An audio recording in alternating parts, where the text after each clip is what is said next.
Hello guys, कैसे हैं आप लोग। चलो स्टार्ट कर रहे हैं इस वीडियो को हम लोग, है कि नहीं। Let's start. During anaphase of meiosis, बंदे को यार बहुत छोटा दिख रहा होगा, आई नो, लेकिन क्या समझना है बस मैं वो समझा रहा हूँ, फिर हम लोग आगे बढ़ेंगे, ठीक है ना। तो क्या बोल रहा है यहाँ पे कि एनाफेज 1 के म्यूसिस में जो 4 जर्म सेल्स हमें दिखाई देते हैं उसमें अरेंजमेंट कैसा भी हो सकता है। तो पॉसिबिलिटी कई सारे हैं ना, तो उन पॉसिबिलिटीज को यहाँ पे कंपेयर किया गया है। मैंने ये सारी चीजें पहले भी बताई हैं आप लोगों को, लेकिन फिर भी देख लेते हैं एक बार, ठीक है। अब देखो पॉसिबिलिटी क्या होता है कि मान लो तुमने कहा ना कि होमोलोगस क्रोमोसोम हमारे बॉडी में से, मान लो मेरे बॉडी में 2 होमोलोगस क्रोमोसोम्स हैं, ये है और एक ये होमोलोगस क्रोमोसोम है, ठीक है, समझ में आ रहा है ना। अब देखो मान लो ये होमोलोगस क्रोमोसोम हमारे पास है, मानता हूँ ये वाला भी फादर से आया है मेरे, ये वाला भी मेरे अंदर फादर से आया है, और ये दोनों मेरे मदर से आया है, ठीक है।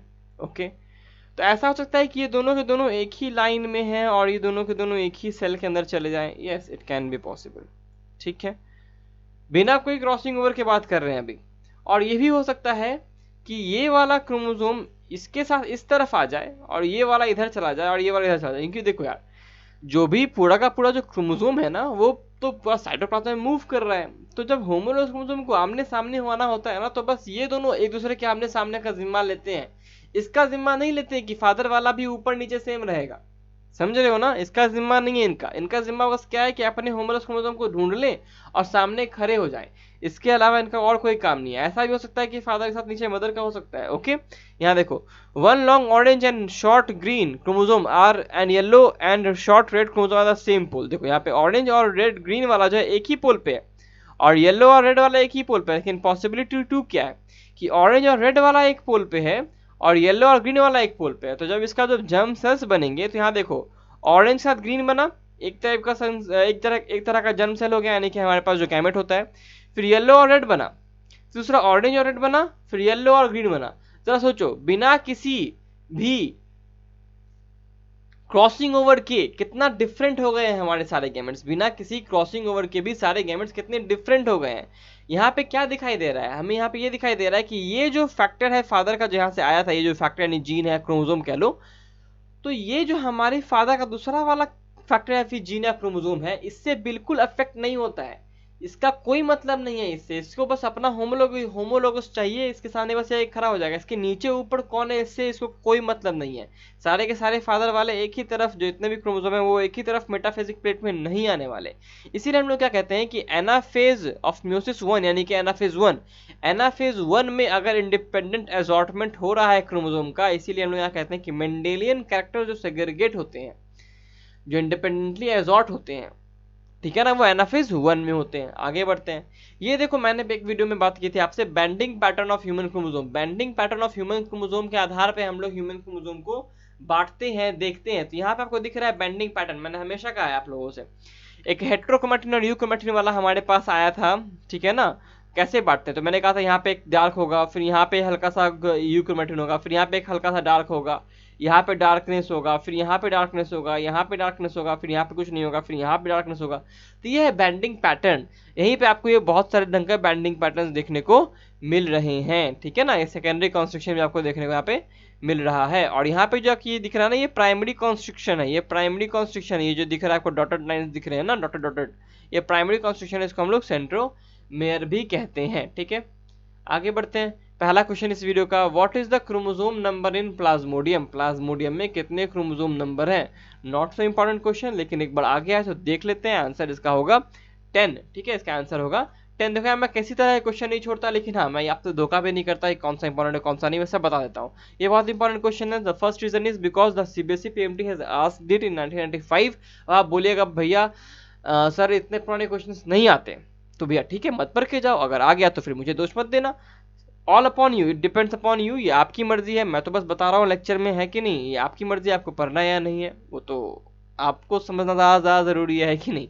पोलिटिन chromosome were first discovered for the first time in Chironomus, ठीक है, चिरोनोमस, इसलिए इसको हम लोग सलाइवरी ग्लैंड्स ऑफ चिरोनोमस में इसका डिस्कवरी हुआ था, ये ध्यान रखिएगा, ठीक है ना। बस इतना ही ध्यान रखना, चिरोनोमस एक लार्वा है।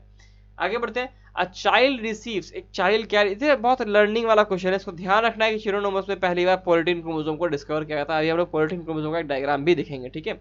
अ चाइल्ड रिसीव्स, देखो एक चाइल्ड का, मैंने हमेशा कहा है अगर दो मेटाफेजिक प्लेट बन रहे हैं तो हर क्रोमोसोम का एक होमोलॉगी होगा, यानी अगर 20 क्रोमोसोम मेरे पास है तो 20 इधर होगा और 10 इधर होगा और 10 इधर होगा, यानी 10 फादर से आए होंगे 10 मदर से आए होंगे, अगर 20 क्रोमोसोम इन टोटल है तो। पेयरिंग जो होता है 2n, जब भी हम लोग लिखते हैं, कहने का मतलब क्या होता है कि एक एन फादर से आया है एक एन मदर से आया है, अगर दो पेरेंट इन्वॉल्व है तो एक को फादर एक को मदर ही कहते हैं हम लोग। तो यहाँ पे देखो अगर एन एन आ रहा है 2n से, तो 2n का एन कितना हो गया 50% हो गया, और 2n का एन कितना हो गया 50% हो गया। इसका मतलब 50% genes from the father, his father. ये तो बहुत इजी सा क्वेश्चन था, कोई भी बता सकता है। अब बताओ अगर ये क्वेश्चन अभी आ गया, मान लेते हैं चलो ये भी 95 का, ये भी 95 का, ठीक है ना, तो क्या हम लोग ये बोले कि 95 से रिपीट नहीं हुआ क्वेश्चन, तो क्या अगले 2022 में 2023 में ये क्वेश्चन रिपीट नहीं हो सकता है? बिल्कुल हो सकता है, ठीक है ना। ध्यान रखिएगा इस क्वेश्चन को, एग्जामिनर को जब क्वेश्चन को हार्ड बनाने का मन करेगा ना तो ऐसा ही करेगा। अब जरा देखो, मान लो कि हम लोग एक बार 10 गुना 20x मल्टी मैग्नीफाई कर दिए, ठीक है ना। मान लो तो अपने आपके पास कैमरा है ना, तो कैमरा से ना आपने एक फोटो क्लिक किया और फोटो क्लिक करने का आपने मैग्निफिकेशन किया, मान लो 100x, उतना तो आप लोग कर नहीं पाइएगा क्योंकि उतना बड़ा फोन आपके पास शायद होगा भी नहीं की। अब मान लो चलो 5x आपने मल्टीप्लीकेशन किया, 5x आपने मैग्नीफाई किया, तो आपको वही चीज यहाँ पे दिखाई दे रहा है। यहाँ पे हम लोगों ने बहुत लाखों गुना या फिर करोड़ हजारों गुना मैग्नीफाई किया है। तो जो नॉर्मल क्रोमोसोम हमारे बॉडी में होते हैं ना, सेम ही स्केल साइज है, सेम ही स्केल है, ठीक है ना। उसके ऊपर नॉर्मल माइटोटिक क्रोमोसोम इतने छोटे दिखाई देते हैं, और ये है हमारे पास क्या, पोलिटीन क्रोमोसोम। सीधा साइज कितना बड़ा है ये, ठीक है ना, कितना बड़ा है ये। आगे बढ़ते हैं। Telomere repetitive DNA sequence control the function of eukaryotic chromosome because they, बिल्कुल, they control the function of DNA sequence because they prevent the chromosome loss। देखो क्रोमोसोम के ऊपर ना हमेशा एक बहुत बड़ा टीलोमेयर होता है, और इसमें बहुत सारे टीलोमेयर एंजाइम भी होते हैं, बहुत कुछ होता है इसमें, ठीक है ना। ये हमारे क्रोमोसोम के लॉस को रोकता है। दूसरी बात, ये रिपीटेटिव डीएनए होता है ना, तो ये डीएनए जहां भी पूरे के पूरे क्रोमोसोम के अंदर बहुत सारे रिपीटेटिव डीएनए यूनिट होते हैं, ठीक है ना। लेकिन वो रिपीटेटिव डीएनए क्यों होते हैं? क्योंकि मान लो कि कहीं भी एक रैंडमली एक यूवी लाइट आके उसके ऊपर पड़ा, ठीक है ना, गामा रेज आके उसके ऊपर पड़ता है, तो क्या होगा कि यहाँ पे मान लो एक न्यूक्लियोटाइड का एक बेस पेयर में से एक base nuclear nitrogenous base change हो जाता है, तो हमारा म्यूटेशन का चांसेस बहुत कम है, बिकॉज हमारे पास 99% के जीन कैसे हैं, मोर देन 90% जीन कैसे हैं, वो बिल्कुल भी कोडिंग नहीं करते, तो उनका चेंज होना ना होना कोई मतलब नहीं पड़ता, तो वो सारे सारे रिपीटेटिव डीएनए है। आंसर हो जाएगा डी, आंसर हो जाएगा डी है, prevent chromosome loss. Chromosome loss को प्रिवेंट करता है टीलोमेयर, इसी कारण से ये कंट्रोल करता है फंक्शन ऑफ यूकैरियोटिक क्रोमोसोम का। The gene are in the, इसका फंक्शन क्या है? इसका फंक्शन ही यही है, ठीक है ना, इसका फंक्शन ही यही है। क्वेश्चन थोड़ा सा और आइडियली फॉर्म किया जा सकता था लेकिन किया नहीं गया है। The genes are in the form of sequence of nucleotide, ठीक है, सीक्वेंस ऑफ, हाँ यही होगा आंसर, ठीक है। बेस पेयर नहीं होगा यार, बेस पेयर नहीं होगा। देखो क्योंकि अगर सोचो सब बोले आप तो सर बेस पेयर होता है, ए के साथ साथ टी जुड़ता है, जी के साथ सी जुड़ता है, इधर डीएनए होता है इधर डीएनए होता है, लेकिन जरा एक बात बताओ मुझे, जब ट्रांसक्रिप्शन होता है डीएनए का तो दोनों स्ट्रैंड का ट्रांसक्रिप्शन होता है क्या? नहीं, एक ही स्ट्रैंड का ट्रांसक्रिप्शन होता है। आपको अगर नहीं पता है मॉलिक्यूलर बेसिस, तो मैंने बहुत अच्छे से पढ़ाया है अनअकैडमी पे, आप जाकर वहां देख सकते हैं। ए और टी जो है और जी और सी जो है, आपको यहाँ पे दो स्ट्रैंड दिखते हैं डीएनए के, लेकिन ट्रांसक्राइब तो एमआरएनए में तो एक ही स्ट्रैंड का ना कॉपी होता है भैया, दूसरे स्ट्रैंड का तो कॉपी होता ही नहीं है। इसका मतलब हमें तो बस एक ही नाइट्रोजनस का जो सीक्वेंस होता है नाइट्रोजनस बेस का, उससे ही काम है। दूसरा वाला तो बस इसीलिए है ताकि स्टेबिलिटी प्रोवाइड किया जा सके, पेयरिंग एक हो सके, ठीक है ना। अब देखो दूसरा वाला स्टैंड का होने का रीजन क्या है? जो सेमी कंजर्वेटिव मॉडल है ना डीएनए रेप्लिकेशन का, वो अनटिल अनलेस पॉसिबल नहीं जब तक हमारे पास दो स्ट्रैंड हो और दोनों में क्या बोलते हैं बेस पेयरिंग हो, जो कि चार्गाव फुल के अनुसार होता है, ठीक है। तो हम लोग डीप पे नहीं जा रहे, लेकिन इतना समझो कि जीन्स जो होते हैं वो कैसे होते हैं, वो सीक्वेंस ऑफ न्यूक्लियोटाइड होते हैं, बेस पेयर नहीं होते, ये ध्यान रखिएगा, ठीक है। नेक्स्ट क्वेश्चन देख रहे हैं। The genome of Caenorhabditis elegans. अब बोलो सर ये क्वेश्चन तो एनसीईआरटी में है नहीं, इसका आंसर नहीं है, लेकिन ये नाम है यार। नाम किनका किनका है? देखो हमारे पास जब हम लोग डीएनए फिंगरप्रिंटिंग पढ़ेंगे, तो डीएनए फिंगरप्रिंटिंग जब हम लोग क्वेश्चंस करेंगे तो हमें बहुत सारे क्वेश्चन दिखेंगे। हम लोग, आपको पता है एनसीईआरटी लिखता है कि हम लोग ने बहुत सारी चीज़ों का डीएनए का पूरा निकाल लिया है, जितने क्रोमोसोम है उनका डीएनए का जो भी फिंगरप्रिंटिंग करना था हमें, वो सॉरी ह्यूमन जीनोम प्रोजेक्ट में, मैं डीएनए फिंगरप्रिंटिंग बोल रहा हूँ, ह्यूमन जीनोम प्रोजेक्ट में जो हम लोग के पास बहुत सारे और भी ऑर्गेनिज्म हैं, उनको भी हम लोगों ने कर लिया। उसमें से एक ऑर्गेनिज्म ये भी है सिनोरैबिडिटिस एलेगेंस, इसका भी हम लोगों ने पूरा का पूरा जीनोम का क्लासिफिकेशन कर दिया है। आंसर इसका होगा 97 मिलियन बेस पर 18,000 जीन, इसीलिए इसको याद रखना बहुत ज़्यादा जरूरी है। नेक्स्ट क्वेश्चन याद रखना बहुत ज़्यादा जरूरी है, ठीक है। नेक्स्ट क्वेश्चन देखो क्या है, इसमें देखो एक ही चीज़ है आपके पास जिसको आप लोग अगर कर लीजिएगा तो आंसर आ जाएगा। वो क्या है, वो है मेरा ट्रिक। ऐसे क्वेश्चन के लिए मैंने ट्रिक बताया है, हालांकि मैंने पहले भी बोला है कि वो जो ट्रिक है वो 80 to 90% ही सक्सेसफुल रहेगा। मैं बिल्कुल ईमानदारी से बोलता हूँ, बिल्कुल कोई धोखा झांसा नहीं, ठीक है ना। 80 to 90% फुलफिल करेगा, लेकिन फिर भी देख लेते हैं कितना फुलफिल करता है। देखो ई का सारा 4 है, तो कोई भी ऑप्शन चुनो कोई बात नहीं। डी का सारा 5 है, बस एक को छोड़ के, इसका मतलब ए ऑप्शन हमारे पास आंसर नहीं होगा, ठीक है ना। आगे बढ़ते हैं, अब जरा देखो सी के पास 5 भी है, 2 भी है, 1 भी है, ठीक है ना।